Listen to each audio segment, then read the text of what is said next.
السلام علیکم ورحمۃ اللہ۔ ایران اور اسرائیل کی لڑائی شروع ہو چکی ہے، ان دونوں میں آپس میں جنگ شروع ہو چکی ہے، اور اس کی بنیاد یہ ہے کہ انہوں نے اسماعیل ہانیہ کو اسرائیل نے شہید کیا اور حسن نصر اللہ کو قتل کیا۔ اس بنیاد پر انہوں نے آپس میں جنگ شروع کی، لڑائی شروع کی، اور حالانکہ ساری دنیا کو معلوم ہے کہ اسماعیل ہانیہ کو ایران نے خود ایران میں بلا کر ان کو شہید کروایا، ان کی مقبری کی، کیونکہ 1400 سالہ تاریخ ہے کہ جن لوگوں نے حضرت حسین رضی اللہ تعالیٰ عنہ کے ساتھ دھوکہ کیا، انہیں کوفہ بلا کر انہیں شہید کر ڈالا۔ وہی لوگ اسماعیل ہانیہ کو بھی انہوں نے بلایا، اور ایران کے اندر اس جگہ پر جو پاسداران انقلاب کا ہیڈ کوارٹر ہے، وہاں پر اسماعیل ہانیہ کو شہید کر دیا گیا، اور صرف اسی جگہ کو نقصان پہنچا جہاں پر اسماعیل ہانیہ قیام پذیر تھے۔ تو اسماعیل ہانیہ کو اسرائیل کے کہنے پر ایران نے بلایا، اور پھر مخبری کر کے اسماعیل ہانیہ کو شہید کرا دیا گیا۔ اس سے پیچھے آپ چلے جائیں، قاسم سلیمانی جو ایران کا آرمی چیف تھا، اس کو ایران نے قتل کروایا، اور اس کے بعد ابراہیم رئیسی کو ہیلی کاپٹر حادثے میں قتل کر دیا گیا۔ پھر اسماعیل ہانیہ کی شہادت ہو جاتی ہے، پھر اس کے بعد حسن نصر اللہ کو قتل کر دیا جاتا ہے۔ حسن نصر اللہ کا سودا بھی ایران نے کیا ہے اور ایران نے قتل کروایا۔ تو یہ جو جنگ شروع ہو گئی ہے کہ ہم ان کے قتل کا بدلہ لینے کے لیے ہم جو ہے اسرائیل پر وار کر رہے ہیں، اور اسرائیل پر ایران نے حملہ کیا ہے، یہ ساری ملی بھگت ہے، دھوکہ ہے، فراڈ ہے، ان کی آپس میں جنگ نہیں ہوگی۔ اسرائیل کی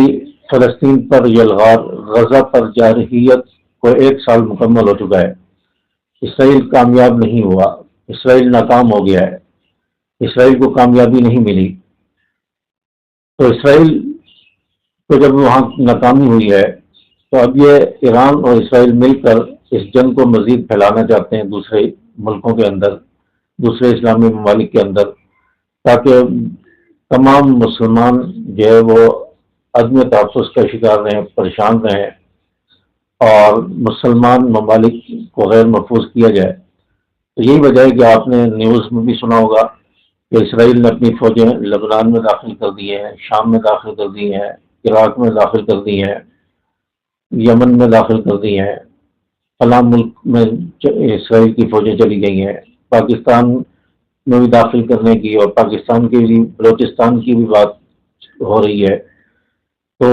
جنگ کو مزید پھیلانے کے لیے اسلامی ممالک تک اس کا دائرہ وسیع کیا جائے، اس کے لیے انہوں نے حسن نصر اللہ، اسماعیل ہانیہ کو جو ہے اس کی جان کا سودا کر کے جنگ کو مزید ہوا دینے کے لیے، حالات کو مزید خراب کرنے کے لیے اس چیز کو انہوں نے شروع کیا، اور ملی بھگت ہے۔ تو اسرائیل اور ایران کی جو ہے جنگ نہیں ہوگی، اور میں نے جو نئی رپورٹ ہیں، جو میں نے خبروں میں سنا یا تجزیات جو سنے، اس میں یہ اطلاعات ہیں کہ ایران نے 400 راکٹ داغے ہیں، 400 میزائل داغے ہیں، لیکن وہاں پر کوئی جانی نقصان نہیں ہوا، کوئی مالی نقصان نہیں ہوا، اس کی کوئی ویڈیوز سامنے نہیں آئی کہ کتنا جانی نقصان ہوا، کتنا مالی نقصان ہوا۔ اور اسرائیل خود کہتا ہے کہ ہمارا کوئی جانی نقصان نہیں ہوا، کوئی مالی نقصان نہیں ہوا۔ اسی طرح مبشر لقمان ایک نامور صحافی ہیں، انہوں نے اپنے ولاگ میں یہ بتایا کہ صرف کنکریٹ کی دیواروں کو نقصان پہنچا ہے، صرف روڈوں کے اوپر یا جنگلات کے اندر ان کے راکٹ اور میزائل گرے ہیں، اس کے علاوہ کوئی نقصان نہیں پہنچا۔ اور بلیسٹک میزائل انہوں نے فائر کیے ایران نے اسرائیل پر، تو یہ بلیسٹک میزائل نہیں، یہ پلاسٹک میزائل ہے، جو صرف لوگوں کو دکھانے کے لیے ملی بھگت سے، اور تاکہ مزید جنگ کو ہوا دی جائے، انتشار پھیلایا جائے۔